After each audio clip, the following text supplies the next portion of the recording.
Cool it, Hollywood, nobody likes a tryhard. Welcome to Watch Mojo, and today we're counting down our picks for the top 10 worst fan service moments in franchise movies. Before we begin, we publish new content every day, so be sure to subscribe to our channel and ring the bell to get notified about our latest videos. For this list, we're looking at the worst attempts at fan service or Easter eggs in film. As needlessly sexualized characters will be ignored, Slave Leia and gratuitous shots of Megan Fox in Transformers are out of the running. So listen, I was wondering if I could ride you home. Give you a ride home in my car to your house. Number 10. Fan service overload. Terminator Genisys. A little bit of fan service is perfectly fine, and can be a ton of fun, but a film should not be shoving callbacks into every other scene. Rather than feeling like a logical continuation to the legendary franchise, Terminator Genisys comes across as more of a greatest hits package, just with the tracks being replaced by inferior remixes.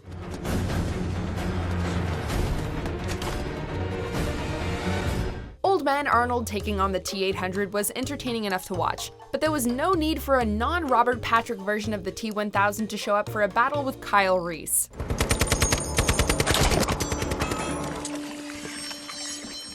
Number 9. Frenzy, Transformers. Michael Bay has perfected the art of gratuitous fan service, but this entry has nothing to do with motorcycles or low-cut shorts. Arguably the best of the franchise, the first Transformers pays tribute to the cartoon Soundwave by introducing a new miniature deception called Frenzy, who breaks into Air Force One and transforms into a stereo.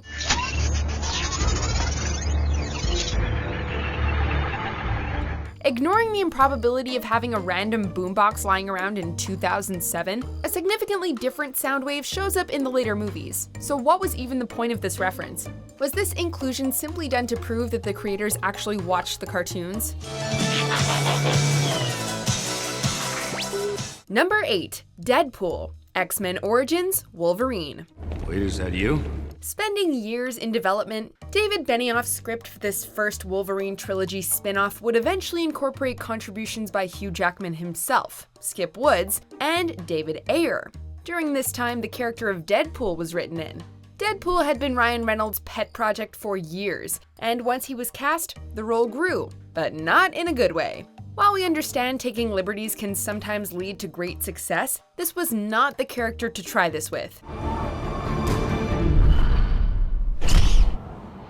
Not only did the merc with a mouth not look like his comic book counterpart, but also the infamous wisecracker's jaw was sewn shut. We won't even get into his superpowers here. Luckily, the later standalone Deadpool films would do the character justice.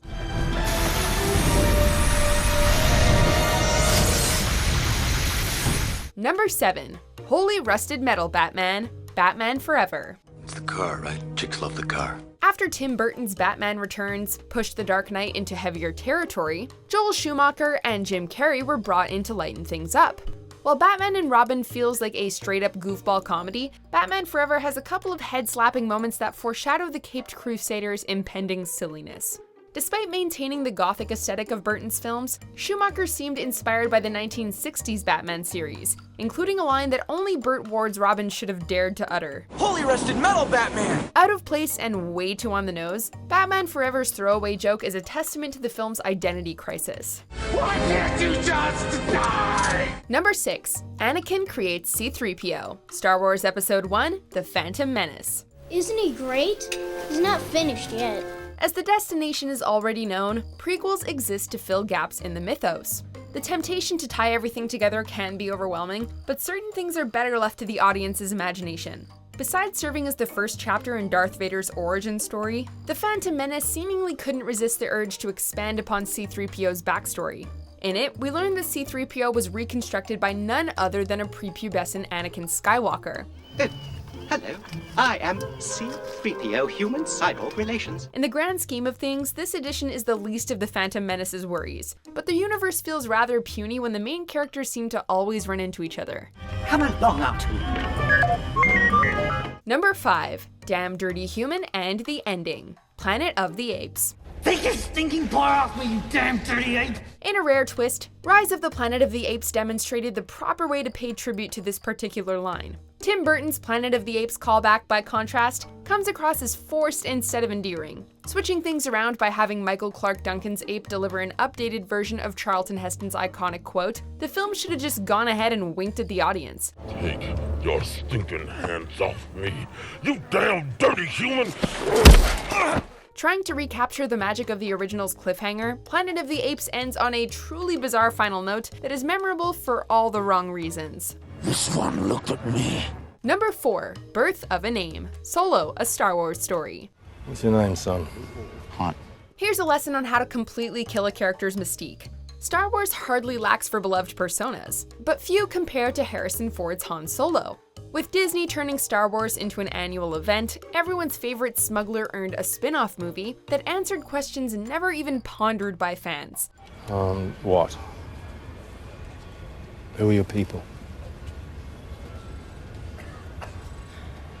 I don't have people. Among the dozens of Easter eggs, Solo cleared up any confusion surrounding the hero's name, but the explanation was totally unnecessary and did little to further Han's mythos. Apparently, Solo is a reference to Han being an orphan. Honestly, we liked it better when it was just a name. Solo. Approved. Number 3, Role Reversal, Star Trek Into Darkness. My name is Khan. There's nothing wrong with learning a thing or two from a masterpiece, but some new ideas need to be brought to the plate to warrant revisiting a classic story. Wearing its inspiration on its sleeve, Star Trek Into Darkness wants so desperately to be the modern-day equivalent of Wrath of Khan that J.J. Abrams' film ends up simply aping the original.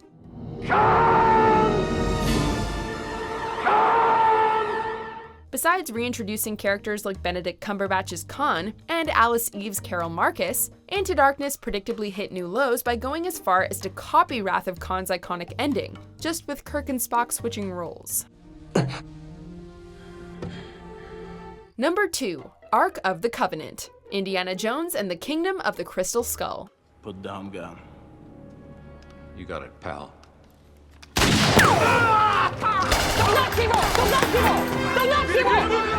Steven Spielberg's Indiana Jones series is an insanely high standard to expect any film to reach. With that in mind, it may have been more prudent to avoid including any obvious reminders. Easter eggs are generally harmless, but a poorly timed one can drag the audience out of the experience, especially when the reference adds nothing to the story. During the Hangar 51 chase scene, Indy smacks into the Ark's crate, but moves on without giving it a second notice.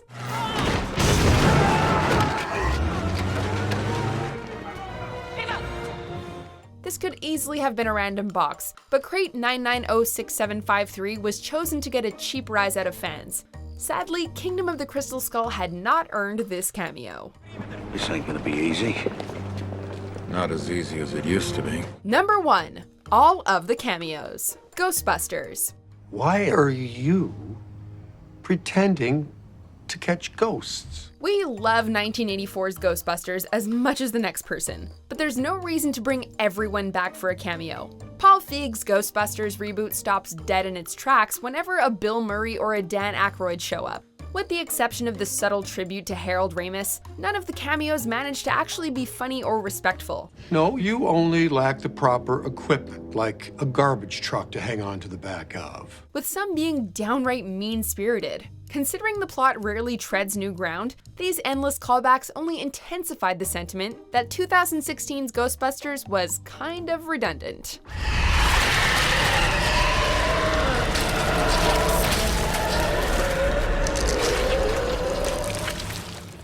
Do you agree with our picks? Check out these other great clips from WatchMojo, and be sure to subscribe and ring the bell to be notified about our latest videos.